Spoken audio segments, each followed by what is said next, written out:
בניגוד לתושבים הוותיקים בישראל, שפעמים רבות מתבוננים בנשים דוברות רוסית בישראל באופן סטריאוטיפי ואחיד, הרי שבמציאות ההגירה מברית המועצות לשעבר לא הייתה הומוגנית או מונוליטית.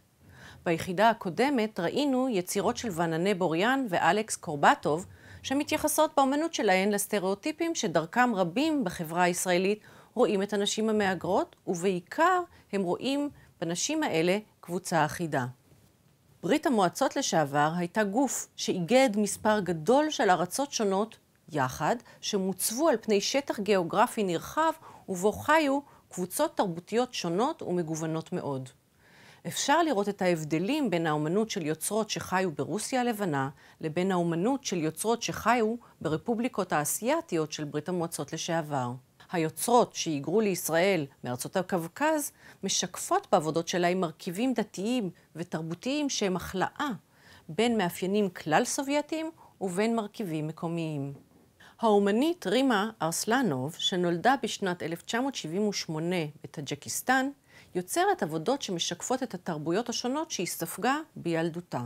היצירה חצי הדרך למעלה מבטאת את השפעת הסגנון המוסלמי על האומנית, אף על פי שהזהות שלה היא לגמרי יהודית. השפעות מזרחיות ומוסלמיות הן טבעיות לארסלנוב ולאומניות יהודיות נוספות שגדלו באזורים המוסלמיים של ברית המועצות לשעבר.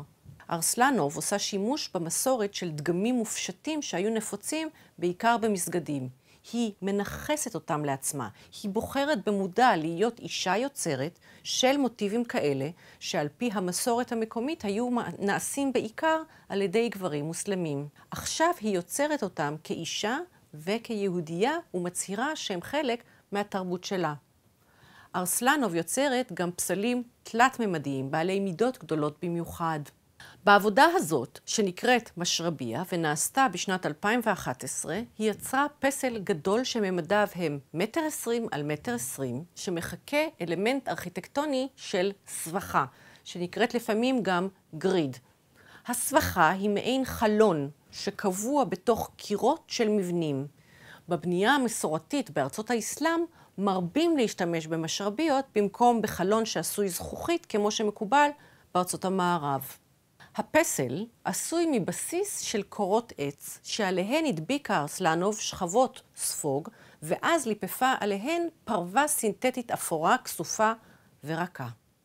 היצירה מתייחסת למקור הקווקזי מוסלמי של המשרביה, המקום שממנו ארסלנוב מגיעה, אבל היא בחרה להגדיל את האובייקט, להוציא אותו מהפרופורציות המוכרות שלו ומההקשר הארכיטקטוני המקורי, ולהפוך אותו ליצירת אומנות שמתאימה לתצוגה במוזיאון. למה היא עושה את זה?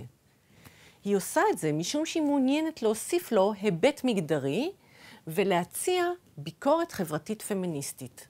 המשרביה היא לא רק עניין פונקציונלי שנולד כדי לפתור בעיית טמפרטורה גבוהה על ידי הזרמת אוויר קריר לפנים הבית באקלים חם, אלא היא גם חלק מתרבות מוסלמית שמעדיפה שנשים יישארו במרחב הביתי ויהיו מוצנעות מעין.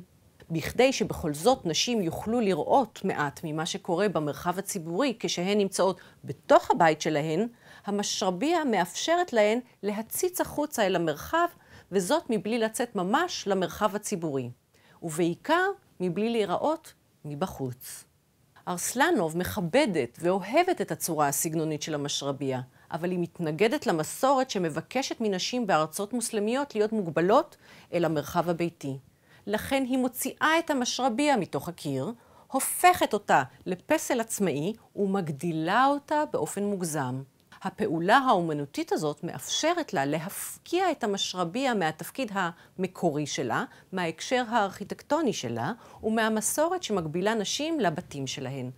על ידי הוספת הפרווה הרכה, ארסלנוב מוסיפה ממד מרכך למשרביה.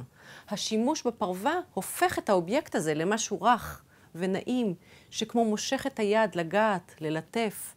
על פי הפרשנות הזאת, האומנית כמו אומרת, בישראל היהודית הנשים כבר לא יהיו מרותקות באופן נוקשה למסורת, ולא יהיו מוכרחות להישאר במרחב הביתי, כמו שמקובל בארצות מוסלמיות שונות.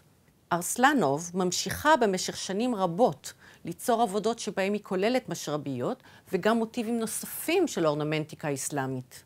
הדיון באומניות כמו ארסלנוב תורם לערעור ההומוגניות של מה שנתפס כהתרבות הרוסית. כדאי לזכור שמהגרות מברית המועצות לשעבר הגיעו מאזורים מגוונים. מי שהגיעו למשל מהרפובליקות האסייתיות של ברית המועצות לשעבר, מרכיבי התרבות שלהן שונים מאלו של מי שהגיעו מארצות שבחלק האירופי. כלומר, אין אפשרות להתייחס אל כל אנשים שהגיעו מרחבי הברית המועצות לשעבר כאל קבוצה אחת, אחידה ומונוליטית.